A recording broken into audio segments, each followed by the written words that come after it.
This conference will now be recorded. Yes, I'm on the phone chat.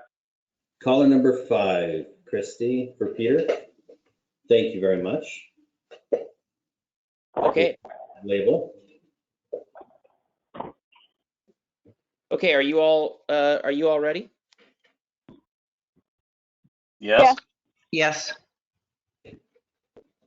Okay, thank you. Good evening, everyone. We are going to begin our July 1st, 2020 Gearhart City Council meeting, which is now in session. Just want to remind folks really quick, I've got my mask on. I'm in my office by myself, but I just wore it as a point to make that we are now July 1st. The state of Oregon is requiring masks in all indoor public spaces and businesses. And I just want to remind people of the importance of wearing a mask.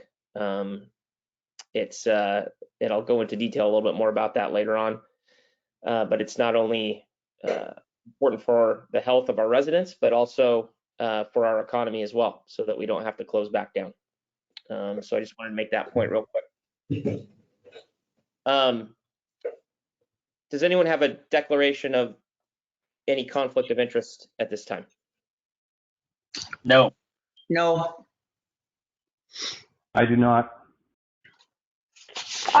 Just a clarification, the way that ordinance 949 has been rewritten, we do not have to declare any conflict of interest if we are part of the CERT team.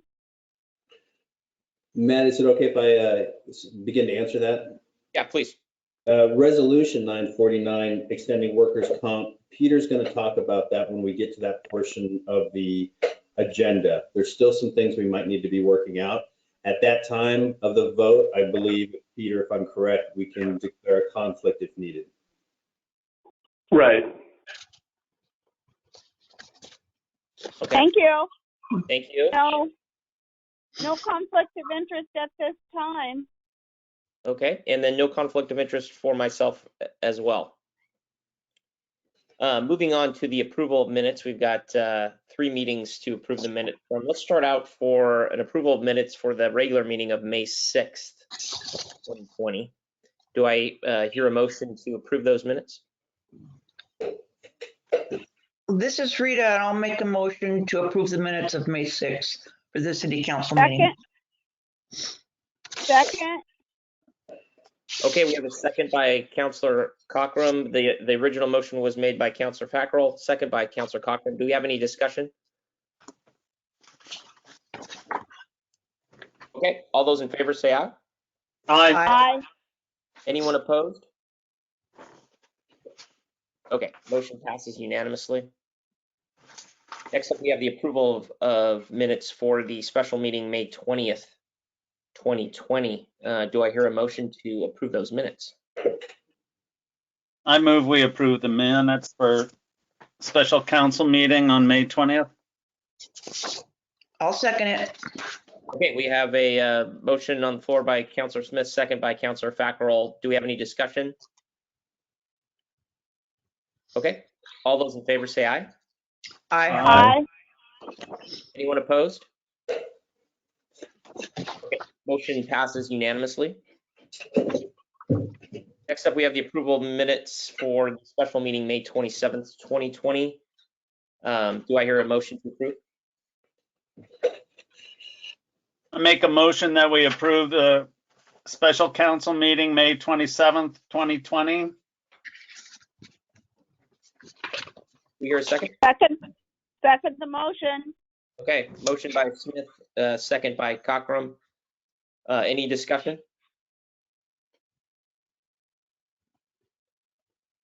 Okay, all those in favor say aye. Aye. Aye. Anyone opposed? Okay, motion passes unanimously. Next up, we have our Planning Commission report as submitted by Commissioner Dunham. And does anyone have any comments or anything they want to say about the Planning Commission report?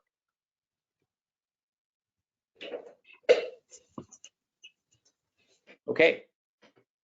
Next up, we have the mayor's report. I just have a few things to go over real quick. Number one, as I mentioned at the onset of the meeting, we do have now a state mask requirement, which covers several types of facilities, including indoor public spaces, businesses, etc. And I just want to make the point again that it's very important as a community that we follow these guidelines and we wear masks, not only to help save lives, as we know the COVID virus can be asymptomatic. We may be carrying it, not know about it, and so we're wearing masks really to protect others. And there's a lot of charts and data that show that if somebody has the virus and they're wearing a mask, and someone that doesn't have the virus is wearing a mask, and they're in close contact with each other, the probability of spreading the illness is very low. And all over Clatsop County, we have a global population that has preconditions, and this is to help save lives. It's also to help save the economy. Recent studies have shown that from top economists that if the entire country wore masks, if there was a requirement, we could save 5% on our GDP, and losing 5% of GDP, and that's huge. And what does it mean for Oregon, Clatsop County? Well, so far, Oregon's been pretty lucky. We're a pretty low density state, but in our population centers, you can see that the virus is on the rise. And what that means for Clatsop County is that there are going to be folks that have the virus that are going to be coming to visit. And we want to be the exception. We don't want what happens in Oregon, or what's happening in states like Texas and Florida, to happen in Oregon, where the virus is spreading. It's on the rise, and they're having to shut back down their economies. And we don't want that in Oregon, and we definitely don't want that in Clatsop County. It's very important this summer that we have our businesses are allowed to stay open with the safe guidelines in place. So just wanted to remind folks about that, especially this weekend, 4th of July. We're going to have a lot of visitors in town. Please be safe. If you are getting together as family, please, practice social distancing when you're out in Gearhart, and just be aware that the crowds are going to be bigger than normal. And if you don't feel comfortable, if you are at risk, please take necessary precautions. Please stay at home whenever possible. Next up, I've got some really good news, which is good under current circumstances. But we've been working on a couple new committees, and one of them that I'm really excited to talk about later is our Parks Master Plan Committee, which Paulina and I have been talking about it for 13 years now, Paulina. Well, at least that, at least 11. 11. So, I've been really lucky to work with Paulina on the Planning Commission and now on the City Council, and he's agreed to head up our new Parks Master Plan Committee. And so we'll talk about that here in a little bit. And we've got some great citizens that are going to be part of the committee, and I'm very excited to announce some of their names. Still waiting to hear back on a couple people, but we're really excited to move forward and hopefully have a meeting this month and get started. Another committee that we've talked about in the past is a small business committee, and I've got an update on that later on this meeting as well. Really excited to talk about that, so I'll hold that for later on. In the wake of the horrific death of George Floyd, I've made some comments on that, and we're all looking for ways that we can make a difference. And I want to give a shout out to Paulina Cockrum again, who is not only one of our counselors, but our council president. And her and I have had conversations with our police department, Police Chief Boltman, and our city administrator as well. And Paulina's going to comment. She's got a great report that she's going to be doing here shortly about the information that we found and that she's been able to talk to Chief Bowman about. So I just want to reiterate that these are the beginnings of these conversations. This isn't we're going to talk one time and try to report. But that's not our, that's not what needs to happen. What needs to happen is this needs to be the beginning of conversations with our local police, our county, our state, our nation. This is a national conversation, but it's not just elected officials. It needs to be citizens as well. So part of our job is to reach out, and we need to continue to reach out. And we've had some very candid conversations so far with the police department, and I'm excited to hear Polina's report later on, covering everything from the role of the police to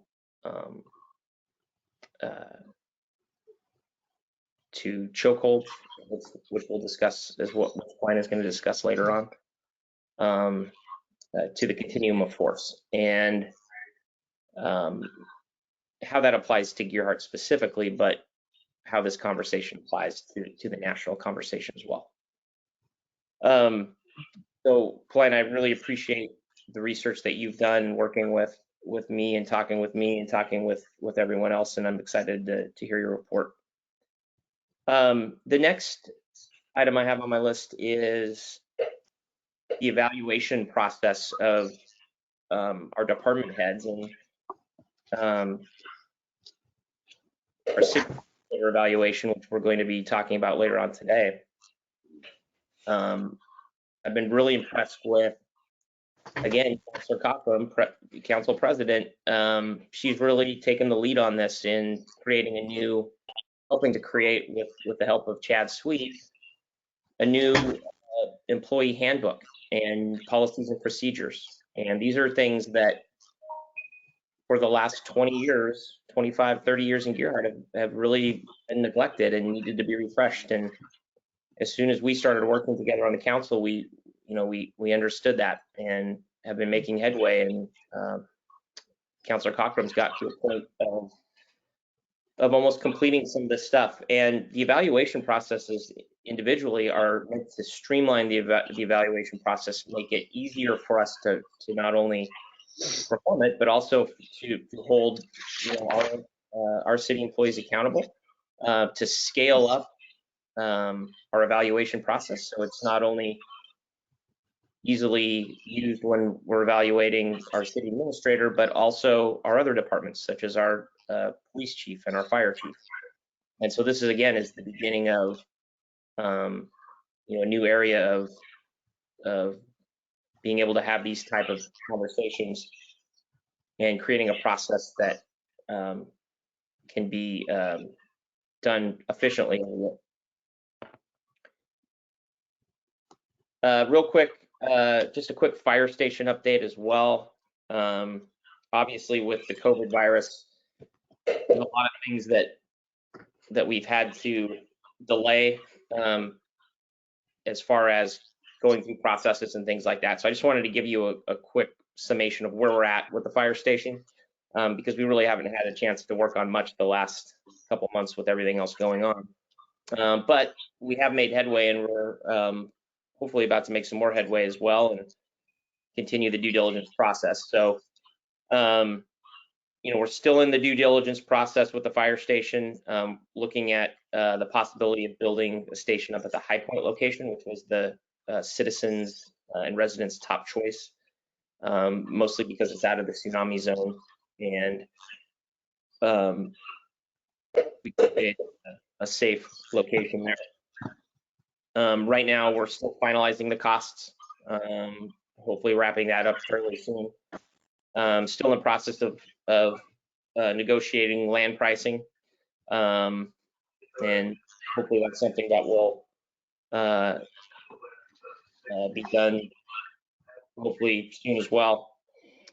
We're also looking at, obviously, zoning, if there's any zoning or legal issues that could prevent us from building, such as zoning issue or a CC&R issue or a HOA issue or anything like that. And Attorney Peter Watts will be discussing that a little bit today, in specifically discussing a validation process where we can actually make sure prior to going to any kind of vote of the citizens that, hey, yeah, we can 100% build here. There's nothing that unforeseen down the road that could, tie that up or block us from necessarily building there. So those are the things that we've had outlined in the due diligence process from the beginning. And obviously, as things are starting to hopefully open up a little bit more, we can start having these conversations again and move forward. But obviously, COVID's definitely been an issue with trying to get everybody together and everything else. So just wanted to give you a quick update there. And with that, I just want to wish everyone a happy 4th of July. Please be safe. We're all very disappointed we can't have the parade this year. We've had one of the highlights of our year, but we want to be safe, and we want folks to be safe and enjoy the 4th of July. And so I wish the best and be out there for sure. Next up, we're going to do council reports. I'm going to start out with Council President, Councilor Cockrum, and she's going to give her report on her discussions with Police Chief Bowman. And I'll send it over to you, Plana. Thank you. Yeah, thank you.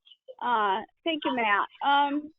So I just want to report, I've had 3 different discussions with Chief Bowman since about the time of the death of George Floyd and ongoing. 2 were more informal, just we happened to bump into each other, and then one substantial phone call that we had about an hour in length. But recently, I'll just tell you some of the things that he reported. In Gerhardt, we have had no use of chokeholds in Gerhardt. Their philosophy behind their policing is a community policing philosophy. And actually, at least 2, perhaps 3, I wasn't taking notes, of the officers have never even been trained in that type of use of force. I did right away ask for the all of the use of force policies, kind of following some of the standards that are set up with former President Obama's foundation that talks about that city council should be reviewing those policies. So I did request them and got them very quickly within about 20 minutes. And I did take a read of them. I do have those, and if other counselors want to have an opportunity to review them informally, I could definitely probably forward those on to you to just let me know. There are some opportunities, I think, for maybe minor revisions in our policies, but overall, I would say they were pretty good. They did not specifically talk about things like chokeholds.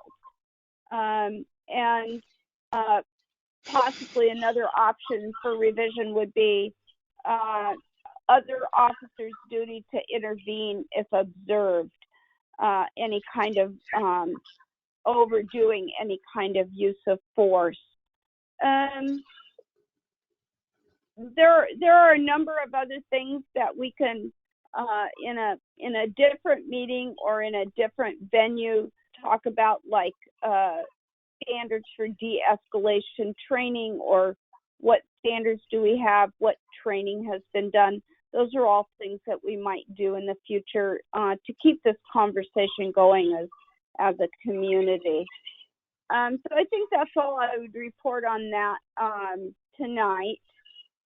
With regard to the personnel manual, Chad and I did spend some time in a meeting this week to revise what we had done several months ago, because there is a 2020 version of the template for Oregon cities for personnel manuals that includes new legislation that was passed by the House or the House and Senate in Oregon last year. So we have been working on getting that manual updated. We're about 3/4 of the way done with it. We probably need one more meeting to button that up, and so we should have that to you either in, I'm thinking August, really. We should be done with it. And our aim has not been necessarily to change what is in the 1995 personnel book, but to put all of the risk management, the laws that have gone into place since that time that are applicable to our city in place in a written document. And so I just asked if anybody has any questions right now or comments. Paulina, I would love to get a copy of the police operations manual that you stated you had. It's about 7 policies. They're electronic, Carrie. Okay, I'd like to get a copy if I could. I would too, Paulina. This is Rita. You bet. If, Thank you. if you can, I think this makes 3 of us, and assuming the mayor wants it, probably all of us. You got it. Yep. And when I sat down with my meeting with Chief Bowman as well, I got a copy of the policies, and he was able to send them over to Plan as well. And we'll talk to Chief Bowman and Chad as well about putting those policies online. I know that some of the policies they're in the middle of rewriting, I believe, as well. Chad just mentioned that the other day. And obviously it would be great to be in on that process as well. Yeah. I would like to add something too to what Paulina said, as we had similar conversations and meetings. One of the things that we focused on, both of us, was talking a little bit about de-escalation and how that pertains to Gearhart specifically. And I was really struck by what the police chief said to me, which was, their whole philosophy is de-escalation. And one of the examples that they gave me is that they're going to do everything possible to not get to a stage where any type of force needs to be used. And one thing that Chief Bowman mentioned is that he's got all day. He's got all day to talk somebody down that may be in a bad spot, or maybe having trouble, or has potential of an escalating situation. And I think, it's important to realize that, each city, each situation is going to be different. But, I was really struck by that comment that, hey, he's got all the time in the world to make this a nonviolent situation. And obviously we're lucky in your heart that we haven't had a violent situation. And so that was one of the things that really stuck out to me as well. Any other questions for Councilor Cochran? I have something, and then I just want to say thank you very much, Councilor Cochran. Paulina, you are a whirlwind of energy and knowledge on these things, and I salute you for all the time and energy you've put into both these subjects. Thank you very much. Thanks, Carrie. Thanks again, Councilor Cochran. Any other comments or questions? Well, I just would add that the CERT team met on the lawn, outdoors, 6-foot distancing, masks available, and I think we're working mostly on the city cash right now, and Chad may have more report on that, but we're purchasing some sanitation supplies. They're going to go primarily up in the Big Connex, maybe some on Summit in our cache there. Yeah, I think that's it.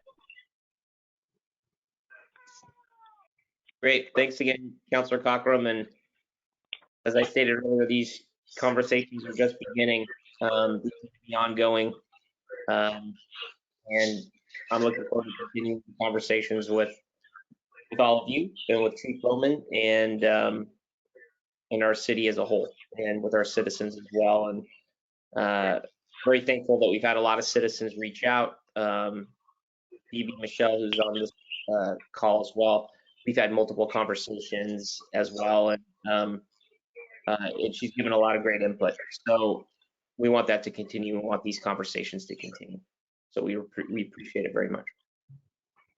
Next up, under council reports, we're going to go to Councilor Fackrell. Do you have anything to report? Well, in response to the letter from Sharon Kopfler regarding our trees, I did contact her and we walked around, and I have some questions, and I think I'll wait till we're down to correspondence matters for my questions. But I just want to know, I did walk around and have a really nice conversation with her about the cutting of the trees, and I'll defer my questions until a little bit later. Okay, great. That sounds great. Councilor Jesse, do you have anything to report? I have nothing. Councilor Smith. I have nothing. Okay, that's everybody. Thanks a lot, councilors. Next up, we've got our staff reports. Anything to add from City Treasurer Chad at all? We have a report in our packet. Please unmute yourself.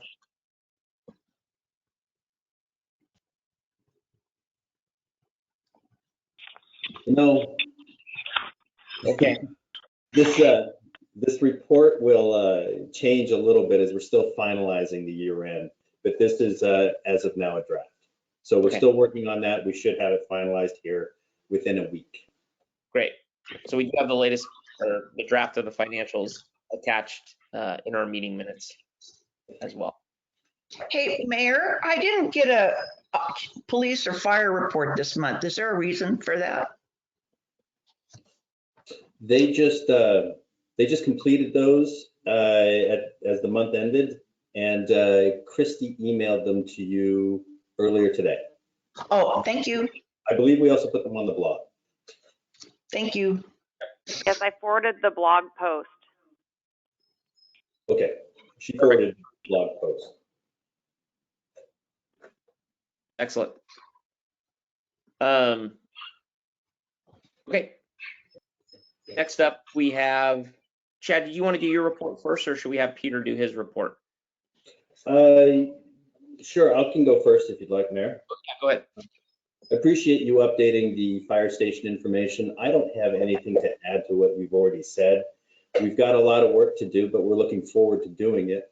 And I think the process that you, Peter, and I have laid out, along with some others, is going to do really well to make sure we ferret all the issues out so we can make a good decision when the time comes. So there'll be more to report on that very soon within the next few weeks, as mentioned. Great. I would like to follow up also, and again, thank you all for your volunteerism and the work that you're doing to try to make sure that the city is operating as it can be its best. I wanted to report on the police accountability measures. So Oregon entered into a special session on June 24th. And during that 2020 first legislative session, they tackled provisions having to do with police accountability measures. And they came up with a list of accountability measures in the form of ORS, I believe, and add emergency declaration clauses to these. So now I believe they voted those in, and they're just waiting for the governor's signature. Briefly, those measures, they're all very logical. They are talking about a police chokehold ban and the provisions within it. They're talking, and Polina, you mentioned something about a duty to intervene and report, meaning that police officers should intervene to prevent or stop. and then not be punished for that and have a system in place. That's in these changes. There's also a need for, or a directive for an officer suspension and revocation database within the Department of Standards here in Oregon. So this database will collect issues, suspensions, and revocations on police officers and have it available as they move around to potentially other departments,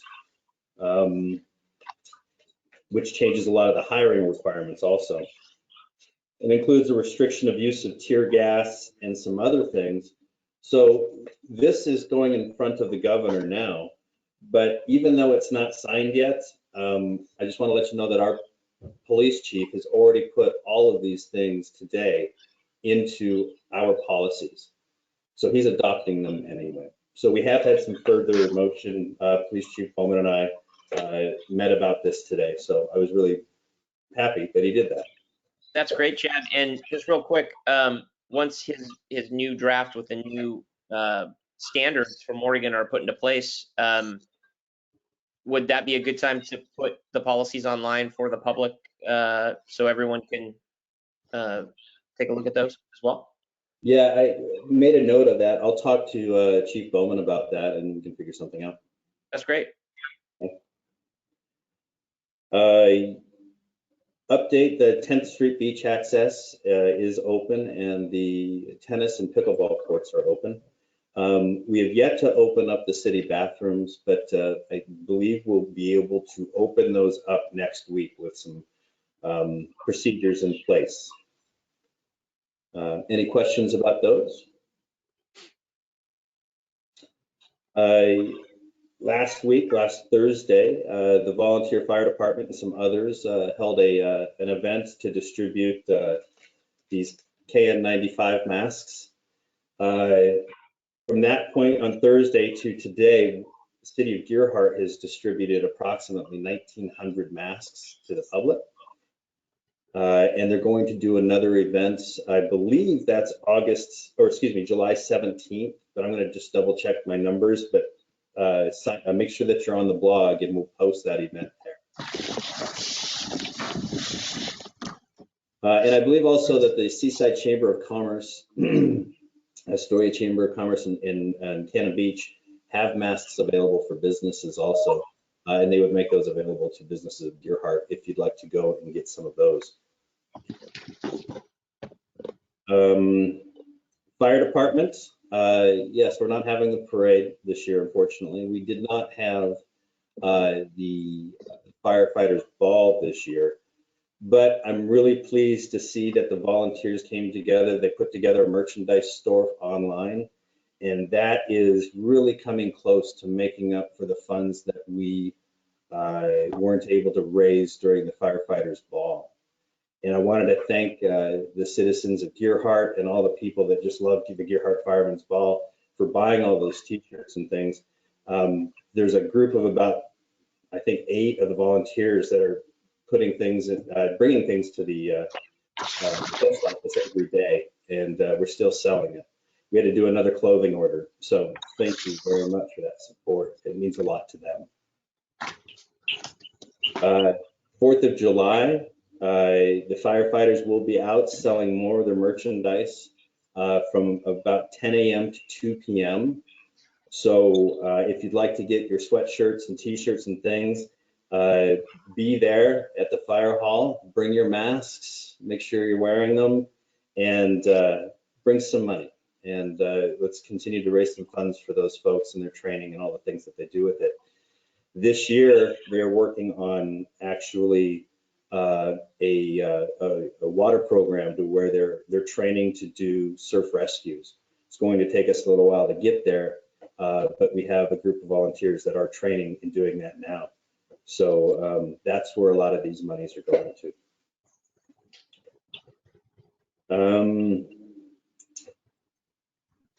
The Oregon Solutions process is moving forward. Currently, the group with Oregon Solutions, we are drafting an executive summary with our recommendations, and we've been working on that for the last couple of weeks. And we're also drafting declaration of cooperation, so that once we do have these recommendations set up, that we will declare that we will move forward to implementing those within our communities, and how we will do that. So as we get those drafts finished, there'll be a public review in a while. We should be starting to do that probably near the end of August. Fire season has begun, so the fire department is restricting open debris burns. This is as of July 1st today, and they will be issuing permits for recreational fires. So you'll be able to get online and do that. So we have that set up now. And you can also request us to leave a permit outside City Hall, as we're still closed here at City Hall to the public. So recreational fires and fires and burn barrels. So that's a little change. At this point, I don't have anything else to report, unless there's any questions. I have a question, Chad. Could you speak to Duncan Crossing a bit? Yeah, I can. I got to get this gentleman's last name. I found a guy that called about 3 weeks ago. We've been working towards Duncan's Crossing. John Duncan, again, was a counselor who passed away while working on the Ridge Path, not while working on the Ridge Path Trail, but he was helping to work on the Ridge Path Trail. During that process, he passed away. The community raised some funds, and we have just over $7,000, I believe, to build the crossing between 8th and 10th. We've been working with, and successfully with the help of Christy and Austin Tomlinson and some others, have gotten all of our permits taken care of with the state of Oregon and the Army Corps of Engineers. We have the design finished for the crossing. Vito Sorelli out of Cannon Beach helped us with that design process. We have a quote from the lumber yard as to all the supplies and what we need. And now we have a gentleman, Steve, who came to me a few weeks ago and asked if there's anything that he could do to volunteer to help with the city. And so I took him over to Duncan's Crossing and we met about some of the things that need to be done. And he's going to spearhead bringing volunteers together to help build this. Next week, we have a meeting with an excavation company, Steve. We've already met with our Public Works Director, and also we have a builder that's helping us out. We're meeting over there within the next 2 weeks to put the project together. And so keep an eye on the blog, because there's going to be some volunteer effort to get this project started. But if everything goes well, we should have this built through the summer using mostly volunteers within the community, something to bring the community together on a fun project, and get that crossing finished. Thank you.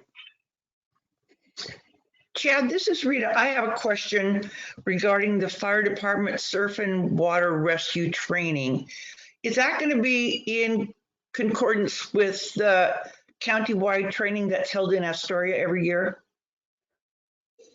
I'm not sure, Councilor Rita. I think what they've been doing is actually Seaside Fire Department has been extremely helpful to us. They're taking us under their wing and providing a lot of the training that our folks will be doing.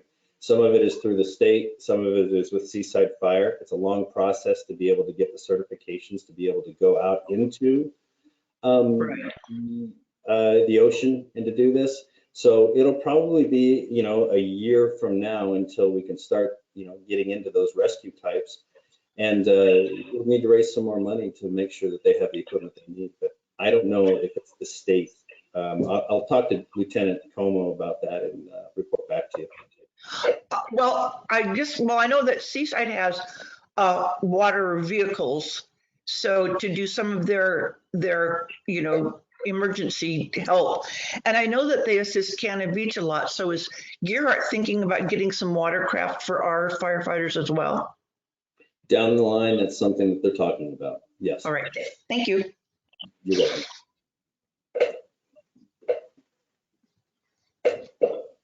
Okay. Any other questions for Chad? I do want to say one thing. Happy Canada Day to all our friends, Canadian friends in Gearhart, and especially to Chad Sweet, who is our Canadian on the city staff, and we appreciate you, Chad. Happy Canada Day to you and to all our other friends out there who are Canadian in Gearhart. Thanks, guys. Thank you. People have been asking if we're trying to take over. Jason Van Gild with the golf course, Karen at the post office, with Betty Smith also, and myself, but I'm actually dual citizen, so I don't think I'd be on the takeover plan. Well, that's 4 formidable people right there. You're welcome. Thanks, guys. Next up, we have our city watch. He's going to give a quick report and follow up with some of the fire station stuff we talked about as well. Yeah, absolutely, Mayor Brown. I've had a number of conversations with John Crawford, who is the head of the Palisades Homeowners Association. We've been provided with all of their CCNRs and other documents. Chad and I have gone over those as part of our due diligence. John, and I think he has raised this because members of the HOA have raised this, is they believe there might be language in their CCNRs. Specifically, they mentioned a sight line that might prevent structures from being built over the, I'm not going to say the entirety of the parcel, but over a majority of the parcel. I reviewed those documents and I don't see anything that would prevent it. There are a number of different dates when provisions of the CCNRs either would have needed to be re-upped or would have expired. The CCNRs are not the model of clarity. There's a member of the association that claims that there is no association and that none of the CCNRs are in effect. And that is a plausible interpretation. I can understand why that person thinks that. That said, one of the things that we try and do in all of this is to make sure that we have the most accurate information and make sure that there aren't any kind of surprises down the road. And so one item that I've mentioned to Chad and the mayor is a proceeding called a validation proceeding.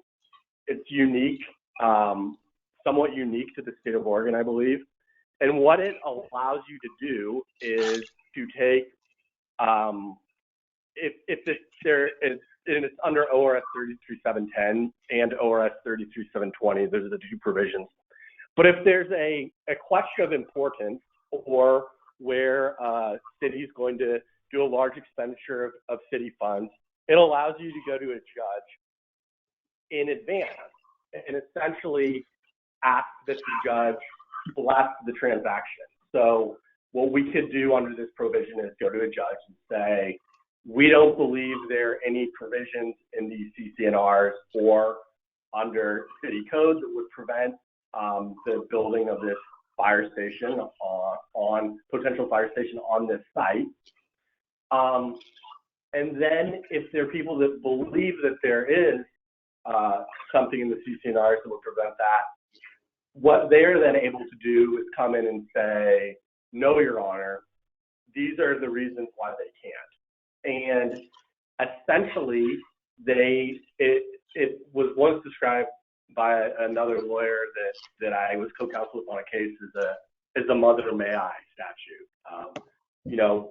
Except in this case, it's judge may I. Judge, may we do this? And the judge either blesses the transaction and would say, yes, there's nothing to prevent you from doing this. Or if there's something that we somehow missed or didn't see, they would say, no, this would prevent you from doing this. And so it's designed to be an expedited process. It's what's called a hearing in rem, which means it's a hearing about a thing, in this case, about a fire station. And the way that you would do it is you would publish notice that we were going to do it 3 weeks in a row in the newspaper of general circulation. And then there's a 10-day period after that where any objectors could object. And then if the objectors do object, then, you know, we would go to court, but there are no witnesses. It's just basically oral argument, much like an elections challenge. And then the judge renders a decision. And it's designed to be done in an expedited manner. And that would be, so our hope would be that before going to the voters, because I think some of the city voters might say, well, I've heard that you can actually build it in that location. That's something that we've heard from people in the past. We would have that definitive answer. And certainly if the answer was no, then we would have that answer as well.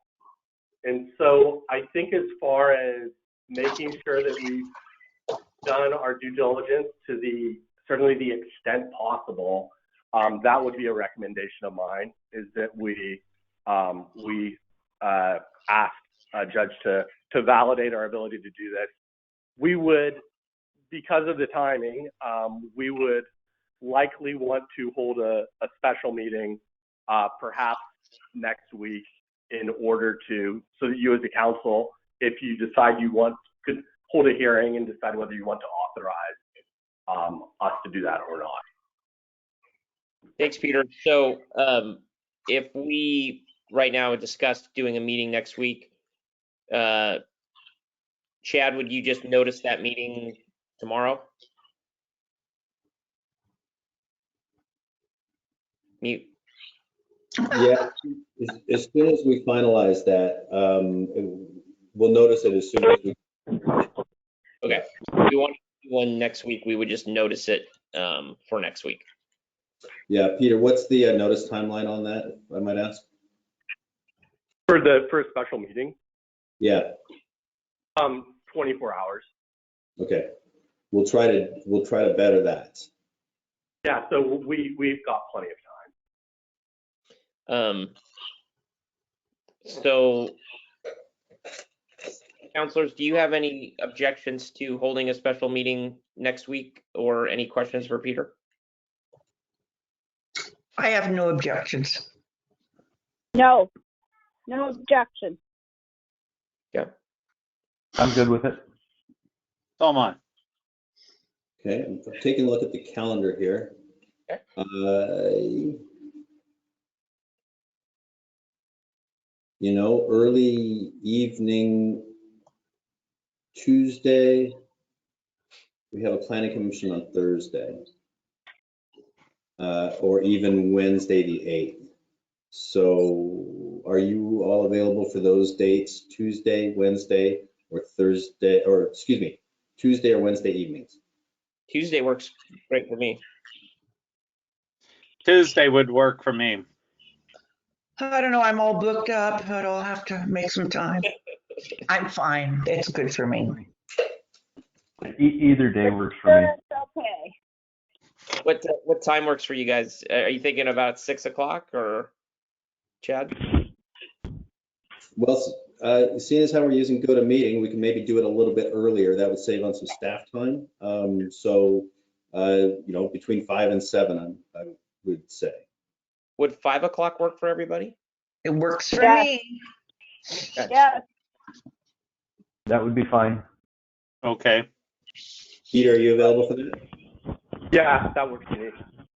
Okay, and would you help me with that notice, please? Absolutely. Thank you, Peter. All right, Tuesday the 7th, 5 p.m. Christy and I will work on getting that on the blog as soon as possible.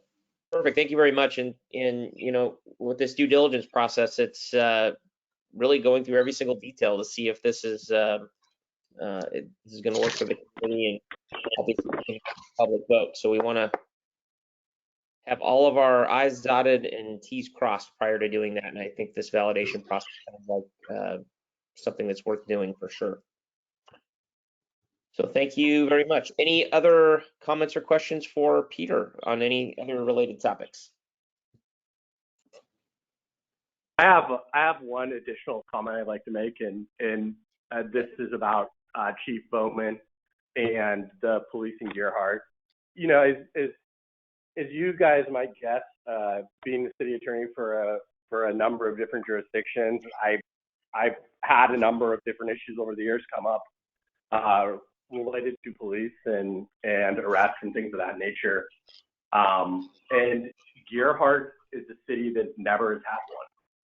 So there's never, to my knowledge, been a use of force issue that's come up or anything of that nature. And I think it just speaks to the culture of the department that that they've always struck me as doing community policing, and that they are officers of the peace. And the other thing that I really give credit to Chief Bowman for doing is making sure that everyone on the force wears body cams. And I just noticed in jurisdictions that when members of law enforcement and members of the public are both aware that the encounter is being recorded, that it's a lot less likely, I think, that things will escalate. And so he really has been on the forefront of a lot of efforts in order to really ensure that people in Gerhardt are safe and to avoid the issues that are in other jurisdictions. And I think it's important for all of us to acknowledge that. Thank you, Peter. Okay, next Matt, up. Matt, I do have a question for Peter. Yep. Please, Councilor. Can you comment at all on the Shannon Smith barn situation and trying to secure our liens appropriately, or make sure our liens are interpreted appropriately? Right. So, that situation has always had just a lot of unique factors to it. And the latest one is that in reviewing the mortgage documents, the bank has realized that, and the house is owned by two owners, 1/2 interest each with what's called the right of survivorship. And the mortgage was executed by the other co-owner, but not Shannon Smith. And so one possible interpretation would be that only half of the home is secured by the mortgage. And so if the bank were to foreclose it out, they would be only foreclosing out 1/2 ownership interest. And so then they would essentially take the place of the co-owner. So what they've done is filed for what's called quiet title. And what that does is say, would define, I guess, what their rights and interests are. Our lien against the property was filed after the mortgage on the property was recorded, but obviously prior to the bank attempting to get the mortgage to cover the entire parcel. And so the question, and the reason that priority exists and why mortgages and other liens are recorded is so that people that are later in time have notice of it and can make a decision as to whether to record a lien on the property or not. And so when we recorded our lien, the bank's lien only covered half of the property. And so our position is that, we incurred real expenses, which is why we recorded the lien, and that we think that our lien has priority as to the 1/2 of the house over the bank.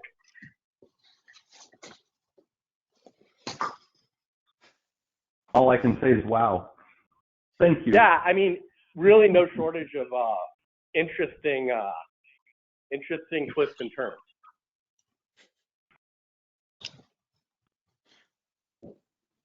Okie doke.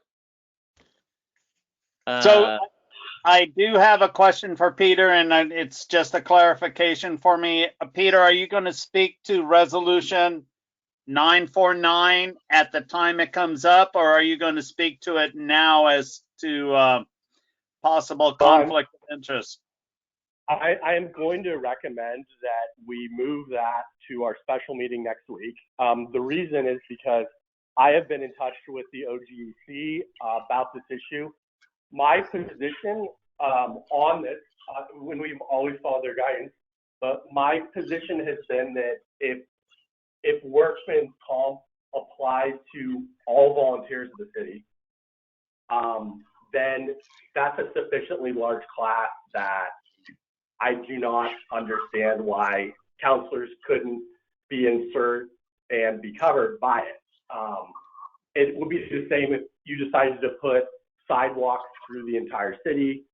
Yes, it would benefit each of your properties, but it's a sufficiently large group that the benefit to you is the same as everyone else. So they have sent the question over to the Department of Justice to their lawyers to look at it. They were hoping to have we were hoping to get a response today, and they were working hard on that. But they let me know they expect the response tomorrow. So that is going to kind of determine our course going forward, and whether or not all of you can be covered, which I think is the right result. But of course, we wouldn't want to have any conflicts. I mean, we wouldn't, and there are exemptions for you if you follow lawyer's advice. But it would be better just to have the answer once and for all from the OGC. And right. My hope is that they're reviewing their practices. Okay, thank you very much. Thanks, Councilor Smith. Okay. Next up, we have correspondence. And we do have some letters in there. I believe some folks want to make some comments or questions on. So any comments from the councilors? Me, this is Rita. And I think I said before that I did take a walk with Sharon around the neighborhood to just discuss. And I know a lot the city can do regarding people who want to cut their trees. Am I correct in that people need a permit to cut trees that are 6 inches or larger at eye level, that they need a permit? Is that true? I can answer that for you, Mayor Brown, if you like. Yes, for Councilor. Councilor, no, that's true on the beaches and dunes, but that is not true on somebody's personal property. Okay. In Gearhart, our ordinance is people can cut down up to 5 trees per year on their personal property. A tree, as defined by the city of Gearhart, is at 4.5 feet up from where the stump meets the ground. If the tree is 12 inches in diameter or larger, it is actually a tree. If it's less than that, it's not defined as a tree and it can be cut. If the tree is 12 inches in diameter and larger, you can cut up to 5 of those on your property per calendar year. Okay, and I understand that, and I totally know that it's hard to regulate people from cutting down trees on their own property. My concern was the large trees that were cut down by one of my Summit neighbors that was in the riparian zone. And I think you're aware of that. What was the ramifications of that homeowner that cut down all those trees along the creek? Thank you. Yeah, the home on Summit, when the folks moved in, they began clearing some of the trees that were back there. I believe that one of the larger trees may have been in the riparian zone that was cut without permission. We stopped them from doing that. We educated them on exactly what they were supposed to be doing. There were also some other trees that I believe in that area at that time, this is a couple of years ago now, was determined to be potentially dangerous. And then that was removed. And then there was a couple of other trees that were not in the riparian zone as measured. We went out and measured where the water, the mean tide line to where the tree was at, and it was outside the 50-foot riparian zone. So those were able to be removed. So I believe that's the situation that we were talking about, but it's hard without Right. it now. So thank you. That answers my question. If someone knows the rules and they do cut down a tree in the riparian zone, what is the fine for that? I believe that's $500. Okay, then I have one more other question and I'll shut up. My other question is her other letter, Sharon's other letter regarding the spraying of Roundup around the fences by the neocoxy. What's happening with that? I mean, have we banned using that? We haven't. I have talked to our public works department, and for now, until I have further conversations with you, the councilors, we're not doing any further spraying at the moment. I talked to our director of public works, Mark McFadden, about how they apply, when they apply, and when they do it. And primarily, he's the gentleman that applies it. We use off-the-shelf Roundup. We don't use anything that requires a special permit. And then he also described to me the method that he applies it in regards to time of year, not around a rainy day, because that wouldn't make any sense. It would wash away and wash into other places. Right. You know, he applies it when it dries. So we don't use anything that's a permit is necessary for. But for the moment, we're holding off on that. I've had some discussions with some other cities about what they do and do not do. And so I'm collecting that information. And I'm also reaching out to the Clatsop Soil and Water organization and having some discussions with them. And I am also talking to two other experts in the field of, well, one's a botanist, and then the other has been working with this weed situation for quite a few years. So I'll be collecting some information and bringing that along to you, and then the council can help the city make those decisions moving forward. Well, thank you very much. Yeah, I would say no use of Roundup or other glyphosate until we get this resolved, because this is really bad stuff. Okay. It's like, we don't want it.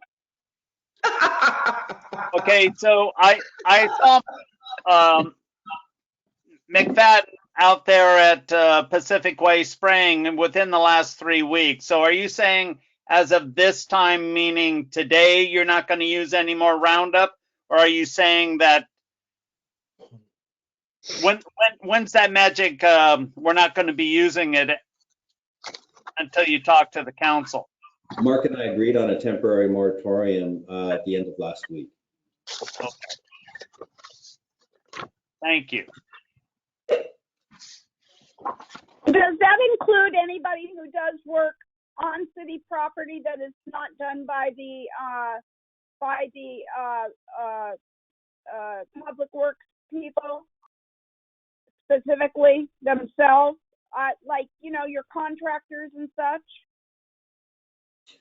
Yes, that does. And we're working at what the cost difference is going to be to continue to move forward with the work that they're doing, and then deciding whether or not we can do that.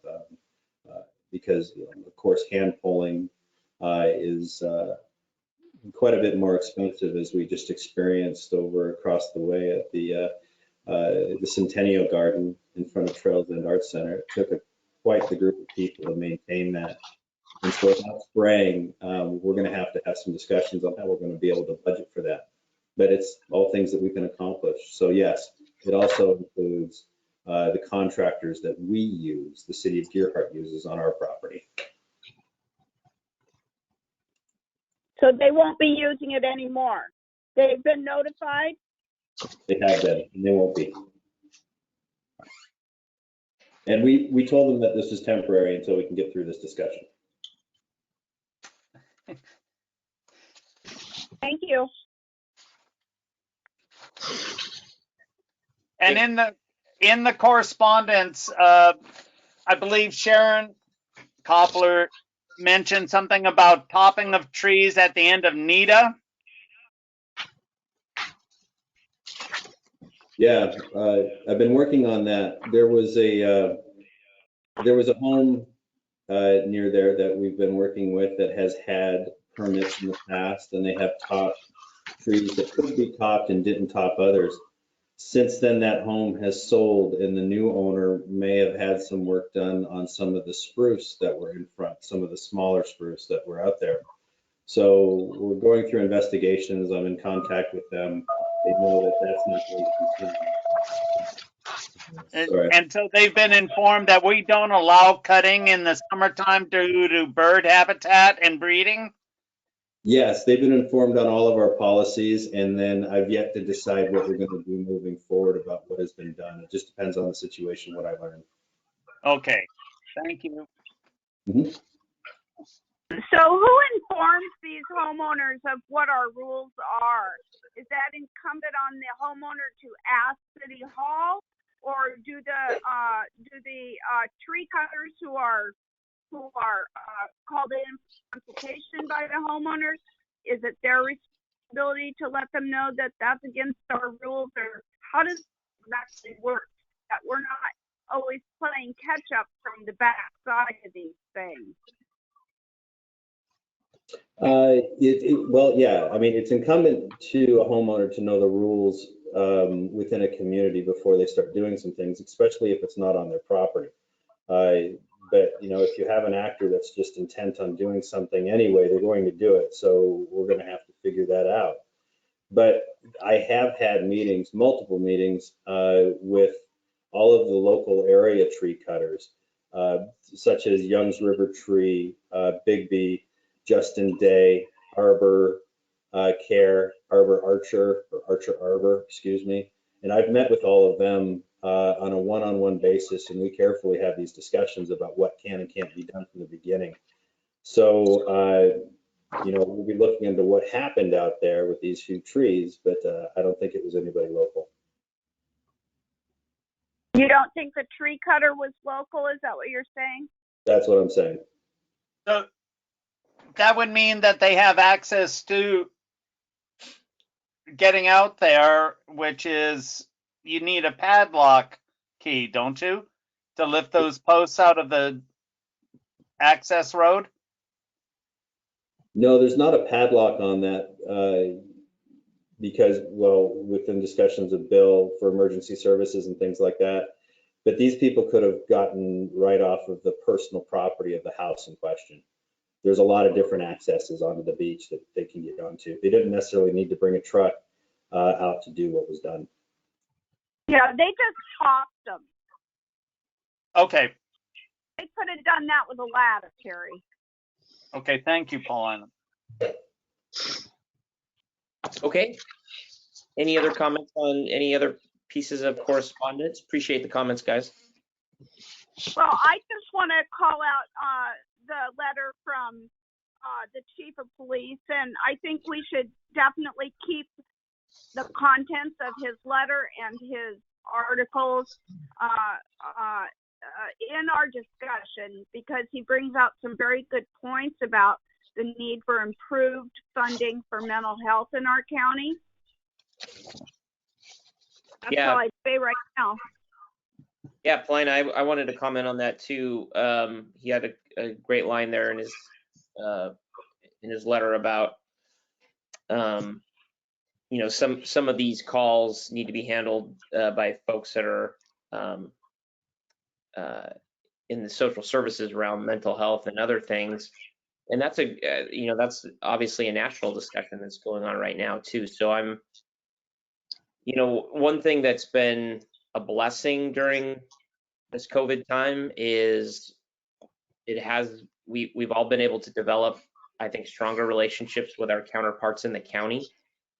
especially with the other councilors, the other mayors, and the commissioners and the officials, and so I'm kind of looking forward to these discussions countywide, and obviously county is full of a lot of funding for mental health in our county, and that's a discussion that we need to continue. So I'm really looking forward to continuing these conversations with our counterparts who have really been welcoming, have really supported the city of Gearhart through all of this, and I think that bond, I think, will continue to strengthen, and we'll be hopefully unified as a county. Any other comments on anything? I do, Mayor Brown. Yep. There was a request by the Gearhart Trails and Arts Association for a party. Looks like August. They're going to postpone that, so that corresponds. So just ignore that for now. Sounds good. Thanks again, everyone, citizens, for the correspondence. We really appreciate it. It's a very constructive way to give feedback, and we take all of those comments and requests very seriously and want to continue those discussions. Thank you. So next up, we have our visitor section. We'll do a 3-minute visitor section. It looks like nobody signed up via email. I did just have a citizen sign up on our chat here, which is also a good way to sign up. So we'll start with BB Michelle. And go ahead, BB, you've got 3 minutes. Hello, my name is BB Michelle. I live at 661 10th Street here in Gearhart. First, I'd like to thank Mayor Brown. I really want to thank you for publicly embracing the use of face covering because, as you say, masks are going to be essential to protect each other. And by protecting each other, that's really the only way we're going to protect our businesses and our economy. So hopefully everyone will follow your guidance and the governor's guidance and do the right thing. I also want to thank Mayor Brown and Paulina for having these policing conversations with Chief Bowman. I appreciate that you plan to continue this exploration. I know this is something that we should explore for a long period of time. And I also want to thank you for your transparency and your plan to publicly post the policing policy once the revisions are made. I think the citizens will be happy to be able to take a look at that. With regard to the Roundup, thank you for deciding to stop the use of Roundup, at least temporarily, until the issue is resolved. But I would say that I agree that we probably should look for an alternative to Roundup. It's, with our proximity to so many waterways, hopefully we can find another solution. So thank you so much, and that's all I have. Thank you very much, BB. Appreciate all of your feedback as well with everything, and especially with the policing issues. And we'll look forward to continuing that conversation as well. You've been a really great advocate for many important things in our community. Thank you very much. Is there anyone else on the call that may be muted at this time that would like to comment? We'd be happy to have you. Is there anybody else would like to speak? Okay, well, thank you. Thank you for being part of the meeting. Up, we have ordinances and resolutions, and we're going to start off with resolution 949, extending workers' comp, but it sounds like we might be postponing that. Chad? Yes, thank you, Mayor. As per Peter Watts, we're going to go ahead and table that until our special meeting that we have next week. Okay. Any questions or comments on that? Peter, did you want to mention a few things? Yeah, just that until we get the guidance from the OGC and the DOJ, it makes sense to hold off on this. And again, based on the latest emails that I got today, they expect that legal review will be complete by tomorrow, and we should have an answer then. Great. Thanks for your diligence on that. I know it's been a little confusing, and hopefully this will get it rectified moving forward. Okay. Next up, under old business, we have no old business. New business, request for hazard mitigation funds. Chad. Thank you, Mayor Brown. Councilors, so this is we are requesting an additional $22,000 from the Hazard Mitigation Fund. This money will be used to finish our mass care cash purchasing from the grant that we received. The grant we received was for $54,000 from FEMA through OEM's State Homeland Security Program. And we approached you in March to begin purchase some items such as blankets, shelvings, tarps, and shelf-stable food, which, by the way, we've got the shelf-stable food in from Mountain House. And with Christie's work on the grant and the purchasing, we were actually able to buy more than what we thought we could. So up in the cash now, we have over 3,100 portions of food. Actually, that's 6,200 portions of food because each one of these are for two. So they're shelf stable to 2050. So in 2049, we'll have a big banquet and break those out. Let's see here. So the grant funds are paid through a request for reimbursement process. So the $32,000 that we spent in the first round of purchasing was reimbursed on May 28th. With the fund replenishment, we're ready to follow the same steps to complete purchasing for the remaining items, which is water purification system, 200-gallon water storage tanks. And because, again, the money that in the shopping that Christy did and the money she saved, we convinced them to also add on another 20-foot Connex container. So the options for the council are to approve the request for $22,000, deny the request, or make an adjustment to the amount, or do nothing. But we recommend a motion be made to approve the request for $22,000 from the Hazard Mitigation Fund. Any questions from the mayor or the council? I got nothing. Okay. Do we hear a motion to approve the request? I make a Motion motion. to- Go ahead. Ed. Carrie, go ahead. I make a motion that we approve the funds from the Hazard Mitigation Fund for the continued hazard mitigation. Okay, there's a motion on the floor by Councilor Smith. Do we have a second? I'll second that. Okay, sounds like Councilor Cochran with a second. Any discussion? Okay. All those in favor say aye. Aye. Is there anyone opposed? Okay, motion unanimously passes. Thank you very much, Mayor and councilors. And just to add on a little bit with that, Plina, I think you were asking for maybe a little update on the emergency cash container program. Because of COVID, we had canceled the barrel program. We're in discussions now about reinstating that program sometime soon. So keep an eye on the blog for that. We've been working up there, kind of trying to get things started to organize. All the shelves have been done. But I believe Plina and Sharon Klopfer are going to meet up with me tomorrow. We're going to do some work up there because they've bought some additional things through the CERT team that will be keeping up in that cache. So again, thank those two for their volunteerism, and we'll have more to come. Wonderful. Okay, next up, we have Business Committee, Mayor Brown. That's me. So folks, this is something I've been working on here for a little while, and just talking to community members, talking to business owners, trying to figure out the best way to facilitate this and what it really would be for.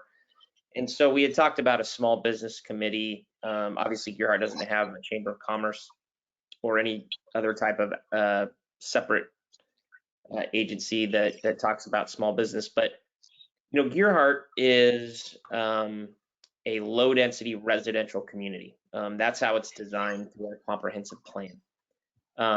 We have limited commercial zones, mostly on Highway 101. We have some downtown commercial as well, and some other pockets of commercial around the golf course. And we have a limited resort zone as well, up near the golf course and the condo area. But the majority of our zoning is residential, and that's the way the comp plan says it. That's the way our citizens want Gearhart to be. It's the way that our comprehensive vision is designed. But that doesn't mean that the businesses that exist in Gearhart or may exist in Gearhart in the future, that doesn't mean that we don't support them. And there's times where Gearhart gets a bad rap of not supporting business. Well, I don't think that's true at all. I think all of us support all of the businesses in Gearhart. We just need folks to understand that Gearhart has certain zoning restrictions, and one of them is that we have limited commercial. But there are uses in those commercial areas, and we want to make sure that folks that have a business or that may be coming to Gearhart understand the different zoning, understand the C1 zone and C2 zone and C3 zone. One of the things we're working on in the Planning Commission right now is looking at our C1 zone and updating some things on that. Not to change anything, not to in any way make Gearhart like other communities. Not that there's anything wrong with the other communities, but we're definitely not a Cannon Beach or a Seaside or a Manzanita. We're our own separate thing, and I think that's why a lot of folks love living in Gearhart. But from a small business standpoint, what are some things that a small business committee could do to help local businesses, especially in this time where a lot of businesses are struggling? We've already seen some closures of businesses, both in Gearhart and in our neighboring cities and in the county. And so now really seems like the time that we need to get this off the ground. And so I wanted to discuss that with all of you tonight. I've talked to some really, really talented people recently that are citizens of Gearhart, that are residents of Gearhart, that would really like to be involved with this. And I just want to kind of throw out my ideas on what the committee would do and kind of how I look at it too. And I'd be happy to be the liaison for the time being on that committee as well. But number one, I think it's really important that we create a resource page on our website for small businesses in Gearhart that breaks down the different zoning in Gearhart, because some of our zoning is complicated, some of it is restrictive, and we want to make sure that folks that want to have a business in Gearhart understand how our community is zoned, residential, business, and otherwise. So we want to have those resources available so that they're easily referenced. But we also want to have, we have in Clatsop County, we have so many resources available to small businesses right now, like the Small Business Development Center, Kevin Leahy, the director there, Jessica Newhall, who's the lead advisor there. I mean, they have these services that are free of charge to businesses. And during this COVID crisis, I've been lucky to be able to communicate with these folks, and their wealth of knowledge has saved so many businesses in Clatsop County, not only now, but into the future. So there's so many resources available, and we want to make all those resources available in one spot. So if you're a business owner in Gearhart, or if you're thinking about being a business owner in Gearhart, that those resources are available to you, those contact numbers are available to you, and something that's really easy to reference. I'd also like this committee to work with existing and potential new businesses, really on how, like I touched earlier, really on how our zoning works, what type of businesses fit into the Gearhart comprehensive plan, what are some of the different restrictions in different zoning, and why are those zoning areas in place? And so we're going to call upon a little bit of our knowledge of the comprehensive plan, especially for folks that have been on the Planning Commission like myself and Paulina and Dan. And, it's easier for some of us to be able to explain that a little bit. And if we can get that committee up to speed on how our different zoning works, I think it's going to be a lot easier for businesses to understand what opportunities they have in Gearhart. And then 3, you know, it'd be great to have a committee that can help attract Gearhart that fit into our vision, fit into our comprehensive plan.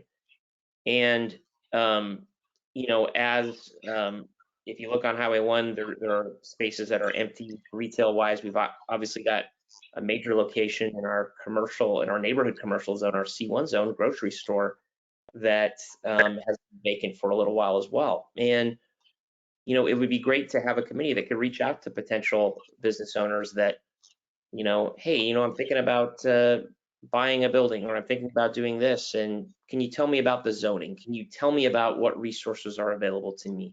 Can you tell me how the comprehensive plan has a vision for what these businesses mean to the citizens of Gearhart, and what type of vision that we're looking at for those areas? So those are kind of the 3 main things that I'd like this business committee to be about. And I've had some great conversations with folks that have volunteered to be on the committee. And Jessica Newhall, who's a Gearhart resident and the lead advisor of the SBDC, has volunteered to help head up this committee. And she's a former business owner. She has a wealth of knowledge. She is one of the most experienced, most knowledgeable people I know, and we're really lucky to have her in Clatsop County. She's helped so many businesses, and she really understands the character of Gearhart. She understands what type of businesses fit into our comprehensive plan here. So we've had some great conversations over the last month, and she said she's willing to be part of it. Also spoke with Brent Warren, who's on our budget committee.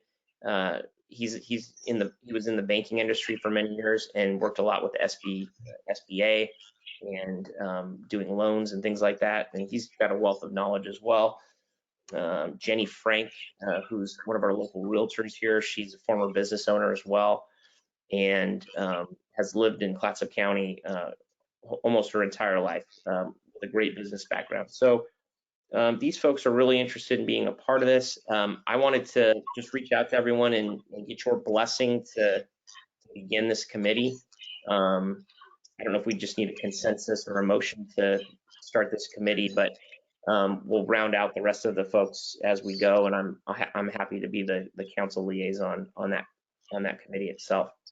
Any questions from anyone, or any comments at all? I have a couple of questions. Yeah. So first would be, what was Jessica's last name? I didn't quite hear it. Yeah, it's Jessica Newhall. Okay. And would this be just an ad hoc committee for like 1 year, or until they get your 3 or 4 items accomplished, or how did you envision that? Well, that's a great question. And you know, I think initially it'd be great to get some of these accomplished. Another thing to accomplish that's on my list too would be to do an inventory of businesses in Gearhart and empty business spots. In other words, you know, what's our percentage of occupancy for our small businesses in C2 versus C1 versus C3? So I'd love to accomplish those. I don't think those are things that are going to take very long to accomplish. But you know, I could see this being a continuation committee where you know, different folks come and go, where you know, over time they continue to work with small businesses and talk with small businesses that are potentially coming into Gearhart, and especially with the educational part. I mean, I think, you know, as counselors, we all, you know, a lot of us have full-time careers, and a lot of us just don't have the time that we would love to be able to sit down with a lot of business owners and you know, help attract the new grocery store to Gearhart and things like that. And so we really would rely on a business committee to kind of help us with that, to, you know, to work with the council to make recommendations to us, but really to be able to spend that time to reach out to businesses and see how they can support them. So, Okay, thank you. Yep. You see this committee as almost like a recruitment committee for bringing businesses that could fit into our community and into our different zones for commercial development? I think, I think that it could definitely have a role in doing that, in a role of reaching out to folks, or folks may be able to reach out to them once it's formed and say, hey, I'm thinking about purchasing XYZ and putting this type of business in. Is that something that's allowed? Is that something that fits with the vision of the comp plan? So yeah, I think that could be part of the role for sure. I don't think it would be the main role. I mean, I think that a lot of that type of thing is probably going to be done more at, a private level, but I think that's definitely a role. And the educational part, I think, is going to be a huge role. Really just, showing folks where these resources are and educating folks on what the comp plan envisions. I see. Thank you. Thank you. It does seem like it would be helpful if somebody from the Planning Commission was on that committee who has at least somewhat of a working knowledge of the zoning ordinances.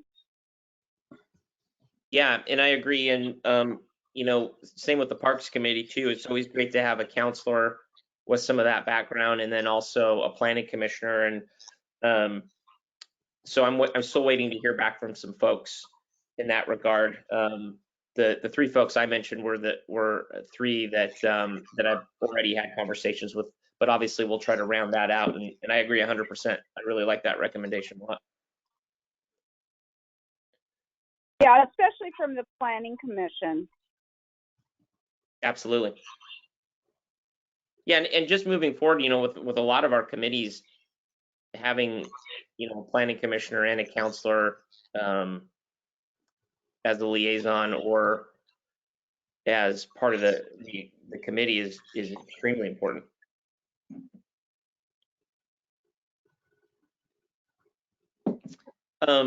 Any other questions on this at all?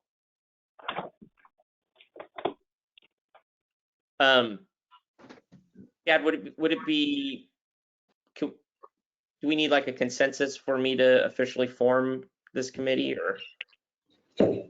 Mayor Brown, under the charter, it's my interpretation, under your powers and duties, that the mayor will appoint committees.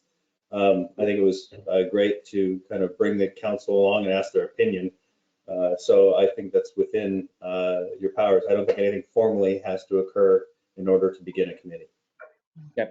Is everyone on the council okay if I proceed with and I obviously get your input too on everything as I go? I have no problem with it.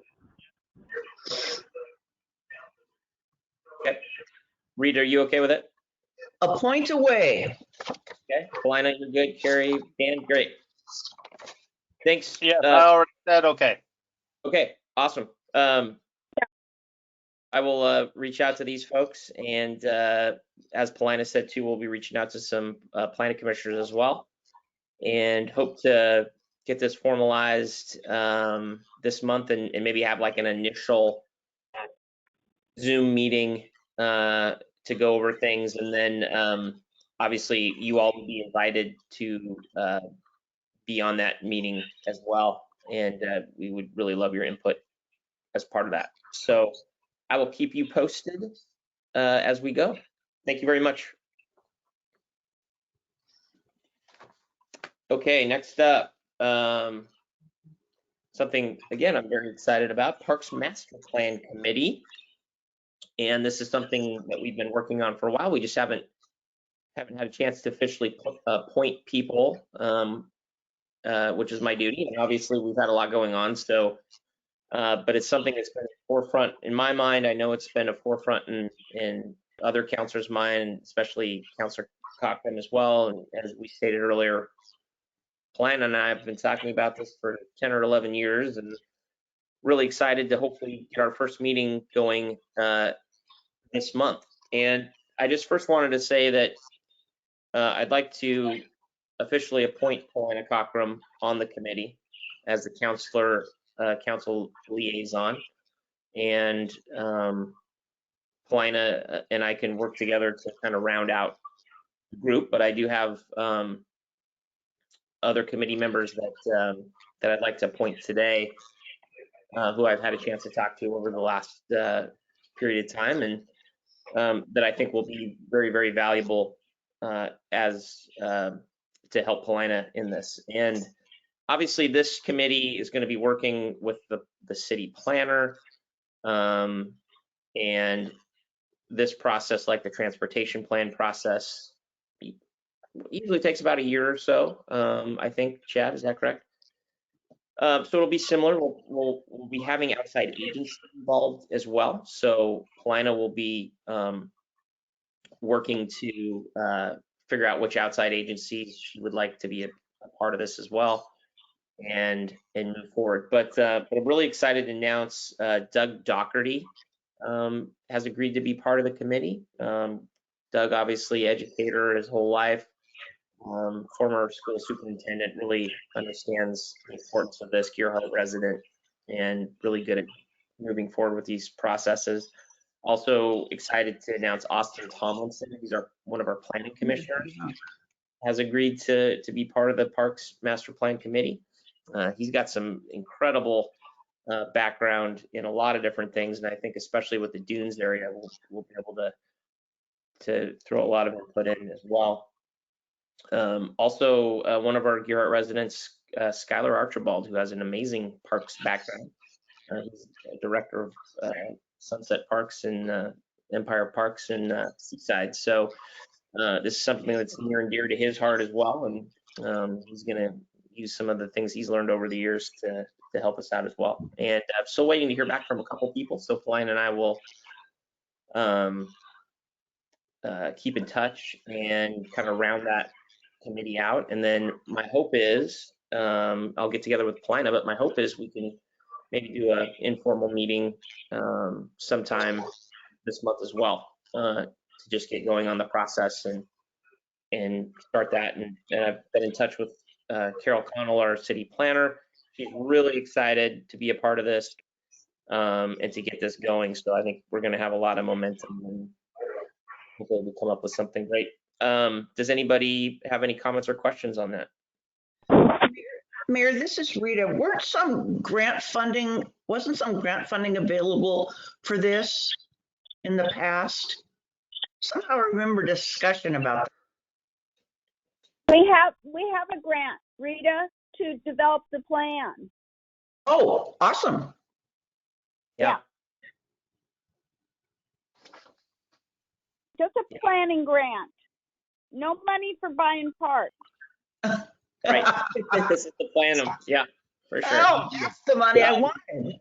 But with a plan, that's possible. Thank you. And I think real quick on the planning process, and Paulina, please jump in here, but entails a lot of things. Connecting parks. What's our vision for our park areas? How can we connect the east part of Gearhart across 101, and the importance of park area in that location as well, especially where there's a lot of families that live there. So a lot of it's going to go into we're not just talking about parks along Pacific Way. We're talking about areas throughout Gearhart and what the future needs of Gearhart are going to be. Paulina, do you have anything to add on that? No, that's fine. You've spoken wisely on that. Okay. Any other comments or questions?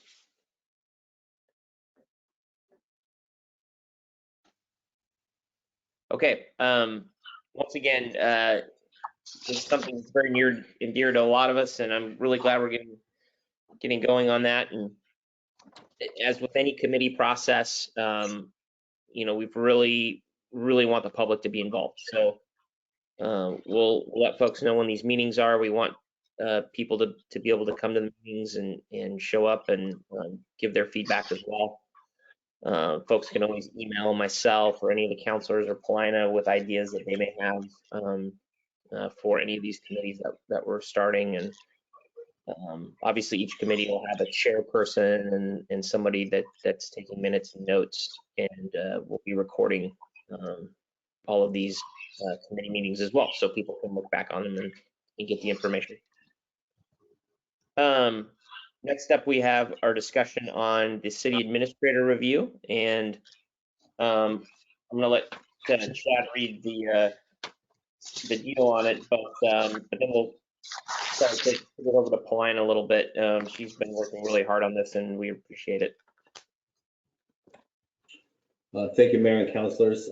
So yes, I'll kind of paraphrase this review process and documents.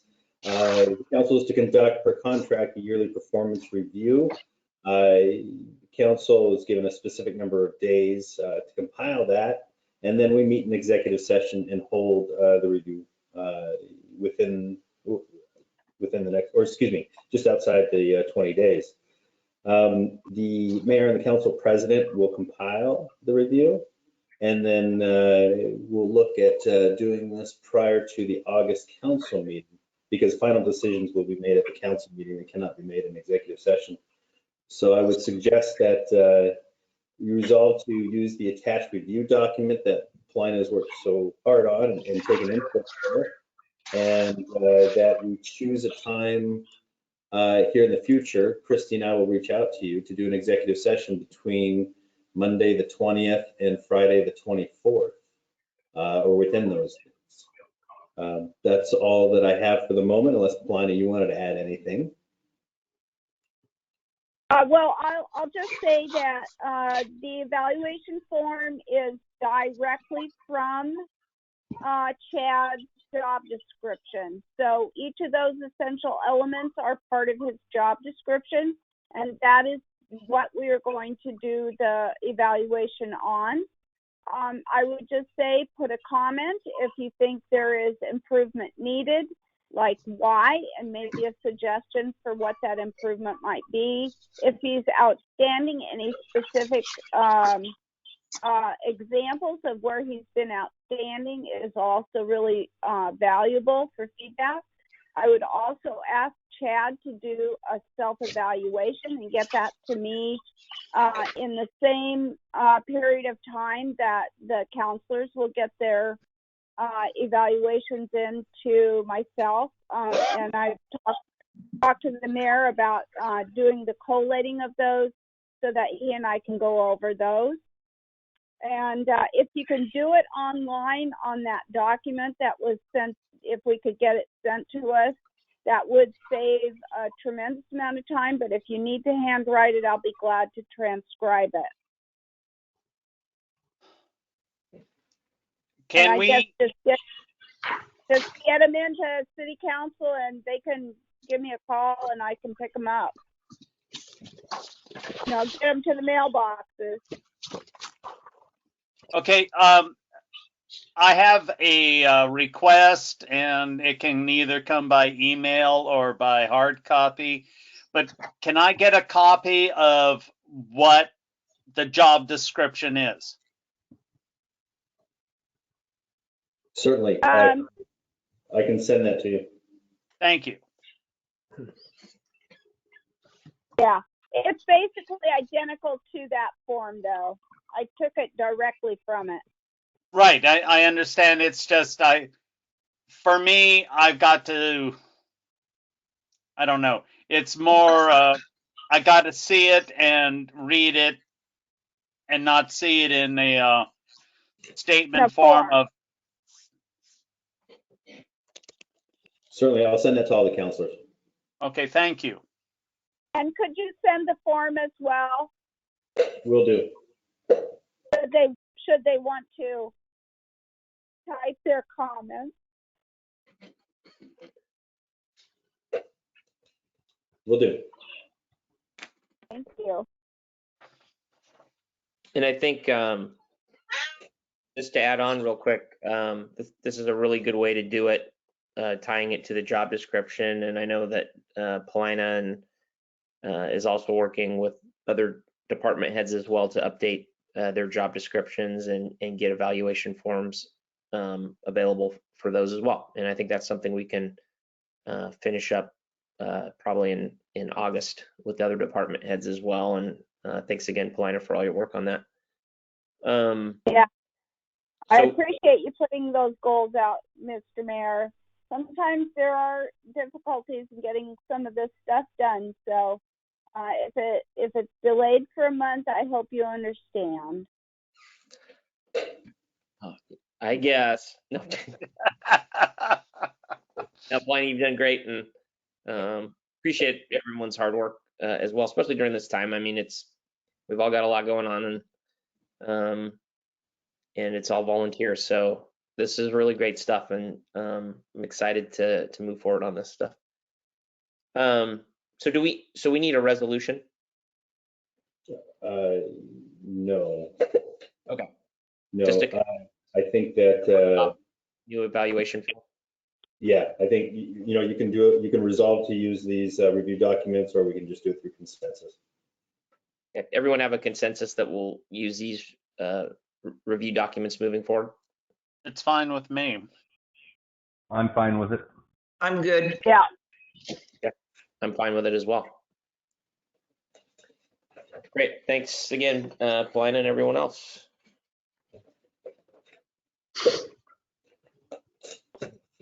So what date do we need to get all these back to Paulina and myself? In order for you to compile it, give yourselves a week to do that. I know we said 20 days, but in order to meet the deadline, probably pick a time near the end of July 15th through the 17th to have them back. You could say, 15 days, should be enough time, I hope. Yeah, we could say tax day. Would 15 days work for you guys to get these forms back? Yep. Okay, Yeah. perfect. So let's shoot for July 15th. Tax day. We'll get them back by then, and then we'll schedule our meeting for later on in the month.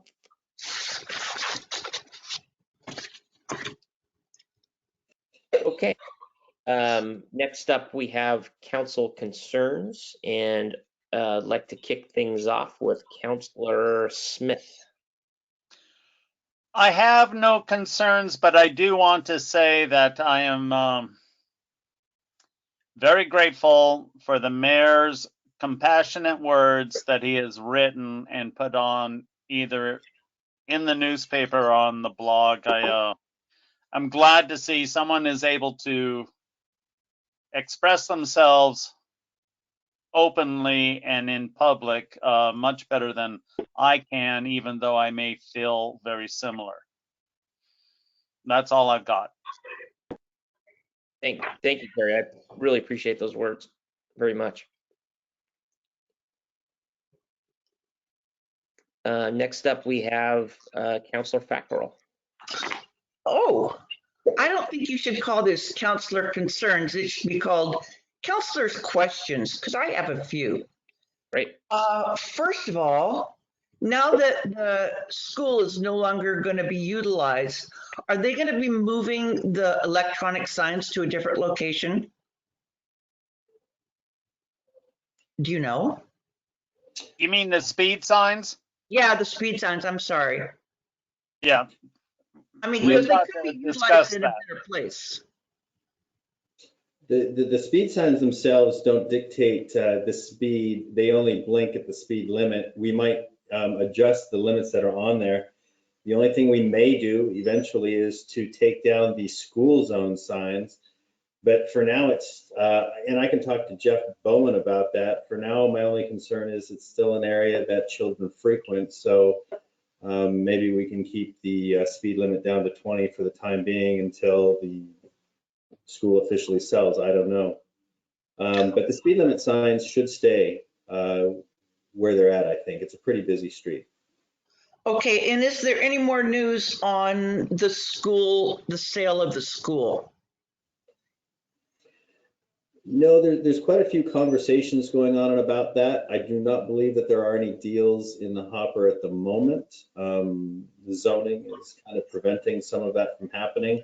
There are some local people having conversations about it, and That's all that I really have to report at the moment. Matt, do you have anything to add to that? Not much. Okay. And Chad, you said you were going to do a title search. Was that ever done? Yeah, we paid for a full title search. We also paid the county to look up all of the different documents. I think I said that to Paulina earlier. I can send it to you, but there is no mention of a reversionary clause to the city of Deer Heart that we can find on any document within the county or Deer Heart. Okay, thank you. And I have two more. How's the pickleball thing happening? Are people using the courts? Yeah, I've seen some tennis players, pickleball players, and basketball players. And they were Wow. very grateful that we opened the courts up again. Good. And here's my very last question. I know that the fire department has been offering or volunteering to help, picking up prescriptions and groceries. Have they been utilized? I mean, are people using them? Not so much, no. There's been a couple of, things that they do just to be helpful for people. But with the advent of the online groceries and prescriptions able to be mailed and some other volunteer organizations that I think that have been helping with that, there hasn't been much of a call for that, no. All right. Well, thank you. That's all I have. Thank you. Thanks, Councilor Fackrell. And just want to add to that I've had a few conversations with folks that have asked questions about the school property as well, and there are concerns of what can happen there. And me with a planning commission background a little bit, have been able to discuss how processes work. But the bottom line is it's not zoned for residential. The zoning, the current zoning has got some kind of limited uses on it. So I think the city and Cheryl, has done a great job of handing people the current zoning and what those processes look like. But I don't know how long that process is going to take, and purchasing a piece of property without having zoned for what you want to use it for, that's obviously an issue with the process. So mostly those type of general conversations that I've had with a few folks, but obviously nothing's imminent or anything to report on that so far. I understand. Thank you. Yeah, for sure. Okay, let's go to Councilor Jesse. I have nothing. All right, thank you. And Councilor Cockrum. I don't think I have anything that we haven't already covered. Okay. Wonderful. I don't have any concerns either. I just do want to remind folks to wear masks and be safe, especially with the amount of folks coming into town. I think this last week a couple weekends have been pretty busy as well. So just do your best, stay safe, and have a great 4th of July, everybody. Mayor? Yeah. Mayor, I would like to state or say that even though we've got the coronavirus, we still have mosquitoes. And if you've got any standing water, dump it out in your yard because they are laying eggs and the larvae are active at this time. Please remember, mosquitoes spread disease, and we can stop at least part of it by dumping out our standing water in a bucket or a pot. That's great. Thanks, Carrie, for that. Also, I did want to reiterate or just remind folks that are planning on going to the Gearhart Homeowners Association meeting on Friday. It's at 10 o'clock. I think Chad put a notice on the blog about it. they're going to have an outdoor meeting in the Centennial Park area where everyone's 6 feet apart. But I do recommend everyone that does attend the meeting, please have a mask. Please wear a mask. As you know, folks can start having conversations and get within 6 feet of people. And so I think it's really important that that everyone that does come to that meeting, even though it's outdoors, please wear masks. And I believe Chad and I will both be there just to give a quick city update. Is that correct, Chad? Yes. Yep. So that's 10 o'clock Friday, the 3rd at Centennial Park City Hall. So I do hope to see some of you there. And with that, does anyone want to make a motion to adjourn the meeting? I make a motion that we adjourn the meeting. I'll second that. All right. All those in favor say aye. Aye. Aye. Aye. All right. Meeting adjourned. Thank you, everyone. We'll talk to you soon. Have a safe weekend. Take care. You Thank you, too. everyone.